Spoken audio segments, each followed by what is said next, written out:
कहानी है रामपुर गांव की, जहां के मर्द महिलाओं को हमेशा नीचा दिखाने की कोशिश में रहते। अरे अभी तक खाना नहीं आया क्या? मुझे एक और शादी करने की जरूरत है। नहीं जी नहीं, ऐसा मत करना, वरना मैं कहाँ जाऊंगी। खाना लेकर मैं अभी आई जी। गांव की पंचायत में भी फैसले हमेशा औरतों के खिलाफ ही रहते। मैं जो फैसला सुनाता हूँ वो भगवान की आज्ञा होती है। इस लड़के ने अपने मन से शादी करके अच्छा नहीं किया। लड़के को घर भेज दो और इसकी शादी इसकी जाति की किसी लड़के से करवा दो, लेकिन ये लड़की, इसे तो गांव के बाहर निकाल दो। नहीं नहीं जमींदार साहब, ये क्या बोल रहे हैं? ऐसा नहीं हो सकता। मेरी बेटी मासूम है, इसे अच्छे बुरे की समझ नहीं है। अरे कहाँ जाएगी ये बेचारी? कहाँ जाएगी? इतनी चिंता है तो पूरे परिवार का गांव निकाला कर देते हैं। बेचारे पूरे बसे बसाए परिवार को गांव छोड़ना पड़ता है। चाहे जो हो, अगर बेटियों को कंट्रोल नहीं कर सकते तो गांव में रहने का कोई मतलब नहीं है। यहाँ औरतों को दब कर रहना होगा। कोई भी अपने हिसाब से कुछ नहीं कर सकता, सब ईश्वर की मर्जी से ही होगा। तभी गांव का एक आदमी दौड़ा दौड़ा आता है। सरपंच साहब, जमींदार साहब, वो कालिया है ना, उसकी बेटी पढ़ने के लिए शहर जा रही है। अच्छा, ये कब हो गया? और कालिया की हिम्मत की, लेकर आओ उसे और उसकी बेटी को। बस फिर क्या था, हाजिर हो जाते हैं कालिया और उसकी बेटी सरपंच के सामने। और कालिया, ये क्या सुनने में आ रहा है? बेटी को इंजीनियर बना रहा है तू? और ये बता, गांव में तो स्कूल नहीं है, फिर कहां से इतनी क्लास पास कर गई तेरी बेटी?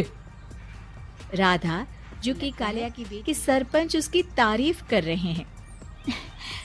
सरपंच जी, मैंने ऑनलाइन पढ़ाई की है, डिस्टेंस लर्निंग से। सभी में मैंने अच्छे नंबर पाए हैं, जिसे देखते हुए शहर की इंजीनियरिंग कॉलेज में मुझे स्कॉलरशिप मिली है। वाह जी वाह, क्या होती है ये? पहले तो ये बताओ, फिर आगे की बात करते हैं।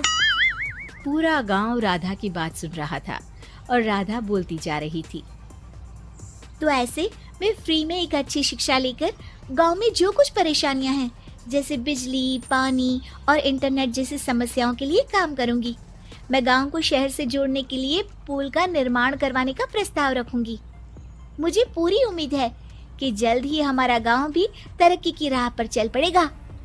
राधा की बात सुनकर सारे गांव वाले ताली बजाने लगे। को समझ नहीं आता कि वो क्या करे। चुप रह नादान लड़की, गांव के खिलाफ जाने के लिए तुझे गांव से बेदखल कर दिया जाएगा, वो भी पूरे परिवार के साथ। और हाँ, अगर ठीक से गांव में रहना चाहती है तो ये पढ़ाई लिखाई छोड़ दे। हम तेरे लिए गांव का कोई होनहार लड़का देखेंगे। तभी गांव का एक आदमी बोल पड़ता है।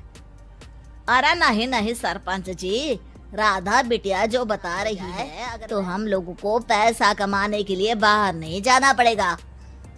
हाँ जी, और ना ही कोसों दूर पानी के लिए भटकना पड़ेगा।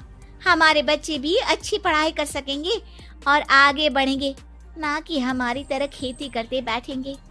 क्यों गांव वालों, राधा बिटिया का साथ देना चाहिए ना। सरपंच देखता है कि गांव राधा के साथ है तो वो चुप हो जाता है। वो घर आकर अपने सलाहकार से बात करता है, जो बहुत ही चालाक किस्म का इंसान होता है।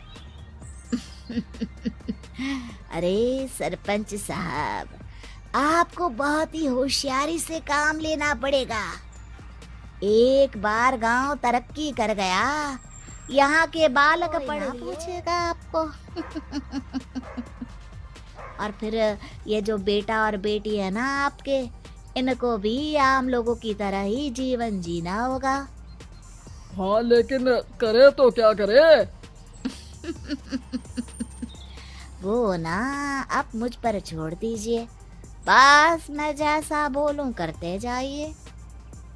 अगले रोज सुबह जब गांव वाले सोकर उठते हैं तो राधा के घर के बाहर और साथ ही वो लोग जिन्होंने राधा का सपोर्ट किया था, उनके घर के आगे लाल रंग से कल आऊंगी लिखा होता है।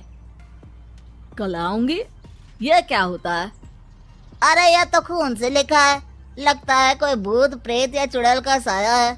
चलो सरपंच जी के पास चलते हैं। सभी सरपंच के पास जाकर उसे सारी बात बताते हैं। अरे ये तो बड़ी मुश्किल की बात है। चलो मैं एक बाबा को जानता हूँ, उन्हें बुला लेता हूँ। सरपंच बाबा को लेकर गांव के घर के बाहर जाता है। ओहो, तो ये वो चुड़ैल है जो उन लोगों को निशाना बनाते हैं जो गांव को बदलने का सपना देखते हैं।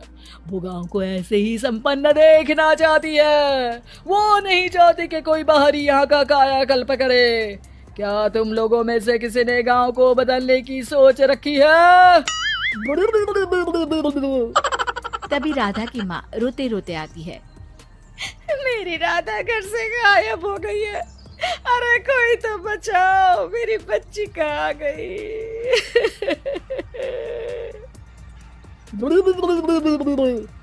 ले गई वो चुड़ैल, तेरी बच्ची को ले गई। अब वो उसे श्रापित करके छोड़ेगी, उस पर चुड़ैल का साया हो जाएगा। तभी बुरी सी हालत में राधा भी वहां आ जाती है। उसके बाल चुड़ैल की तरह फैले होते हैं और कपड़ों में खून लगा होता है। सभी राधा को देखकर डर जाते हैं। माँ, पता नहीं मुझे कौन उठा कर ले गया था। अरे दूर दूर हो जा चुड़ैल, अब हम लोग इस गांव में नहीं रुकेंगे। अरे कैसे बातें कर रहे हैं आप? कल तो आप मेरे भरोसे गांव का हुलिया बदलने, अपने बच्चों को पढ़ाने और तरक्की उन्नति की बात कर रहे थे, तो आज क्या हो गया आपको? ये फिर तुम लोगों को बहकाएगी। ये चुड़ैल गांव में आ चुकी है, ऐसे ही ये तुम्हारे घर के बच्चों को भी ले जाएगी। गांव वाले राधा को गांव से बाहर निकाल देते हैं। उसके माँ बाप रोते रहते हैं, लेकिन गांव वाले नहीं मानते। मैं भी अपनी बहन के साथ गांव के बाहर रहूंगा, लेकिन वो पढ़ाई नहीं छोड़ेगी। वहीं सरपंच के घर पर सलाहकार कहता है। देखा, सांप भी मर गया और लाठी भी नहीं टूटी। लेकिन अगले ही दिन सरपंच के घर के बाहर भी वही शब्द लिखे होते हैं। और फिर सरपंच की बीवी कहती है, हमारी बेटी को किसी ने अगवा कर लिया है। तभी राधा का भाई वहां आ जाता है।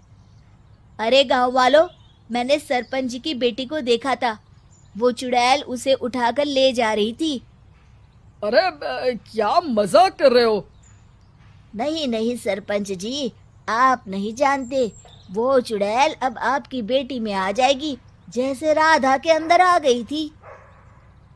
तभी सरपंच की बेटी वैसी ही हालत में वहां आती है जैसे राधा आई थी। पापा, पता नहीं कैसे मैं गायब हो गई थी। चुड़ैल, इसके अंदर भी चुड़ैल का साया है, मारो इसे। अरे नहीं नहीं, इसे भी राधा के पास गांव के बाहर ही भेज दो। अरे चुप रहो, मेरी बेटी कहीं नहीं जाएगी और चुड़ैल वुड़ैल कुछ नहीं होता है। अरे कैसे बात कर रहे हो सरपंच जी? आप तो बोल रहे थे कि आपका फैसला भगवान का ज्ञान होता है, तो अपने पर बात आई तो अब आप ऐसे बोल रहे हैं। अरे ना ना ना, आपको अपनी बेटी को त्यागना ही होगा। अरे बुलाओ बाबा को। राधा का भाई बाबा को ले आता है, जिसे अब गांव वालों के डर के कारण सच बोलना पड़ता है। मैं कोई बाबा नहीं हूँ। मैं तो सलाहकार महोदय ने मुझे कहा था एक्टिंग करने को। अब वो मुझे पैसे देने वाले हैं। अब मुझे माफ कर दो। गलती हो गई, मुझे माफ कर दो। तभी वहां राधा आ जाती है। देखा सरपंच जी, जब गांव के बच्चे साक्षर होंगे तो आप जैसे लोगों की चालाकी नहीं चलेगी।